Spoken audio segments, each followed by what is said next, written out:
Hello বন্ধুরা, আসসালামু আলাইকুম। সবাই কেমন আছেন? আশা করি ভালো আছেন। আমিও আপনাদের দোয়ায় আল্লাহর রহমতে অনেক ভালো আছি। কিন্তু কি করার, বৃষ্টি পড়তেছে প্রচুর, তার জন্য ছাতা নিয়ে বাইরে চলে যাচ্ছি। আজকে একটু বাজারে যাব, আমার ছেলের জন্য কিছু নাস্তা নিয়ে আসব। ও অসুস্থতা হওয়ার পর থেকে ও ভালো মিষ্টি বা ফল বিভিন্ন কিছু খাওয়ার জন্য একটু করে, কিন্তু ভাত খাওয়াতে কিছুতে পারতেছি না ছেলেটাকে। কি করব, তার জন্য চলে যাচ্ছি বাবুর জন্য কিছু মিষ্টি আনবো এবং কিছু ফল নিয়ে আসব।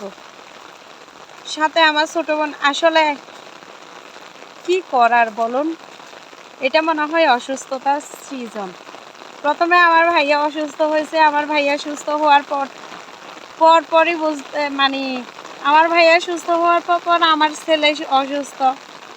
আমার ছেলে সুস্থ হওয়ার আগেই আমি অসুস্থ হয়ে গেছি। এখন আমি কিছুটা সুস্থতা বোধ করতেছি, কিন্তু আমার ছোট বোন আজকে অসুস্থ।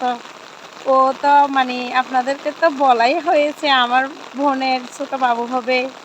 এখন ওর আর যাইতে পারতেছে না, তার জন্য ও বলছে আমাকে আমি নাকি ওর জন্য ওষুধ নিয়ে আসতাম।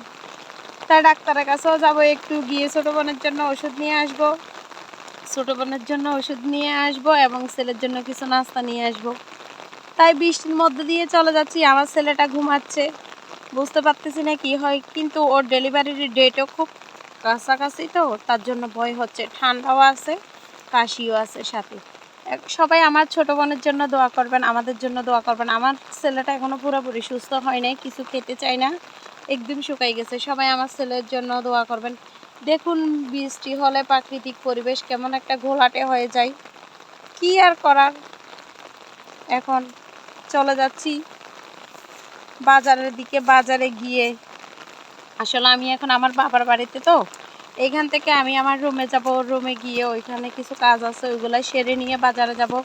বাজারে গিয়ে আমার ছেলের জন্য কিছু নাস্তা আনবো, কিছু ফল আনবো, তারপরে এগুলো নিয়ে চুপচাপ চলে আসবো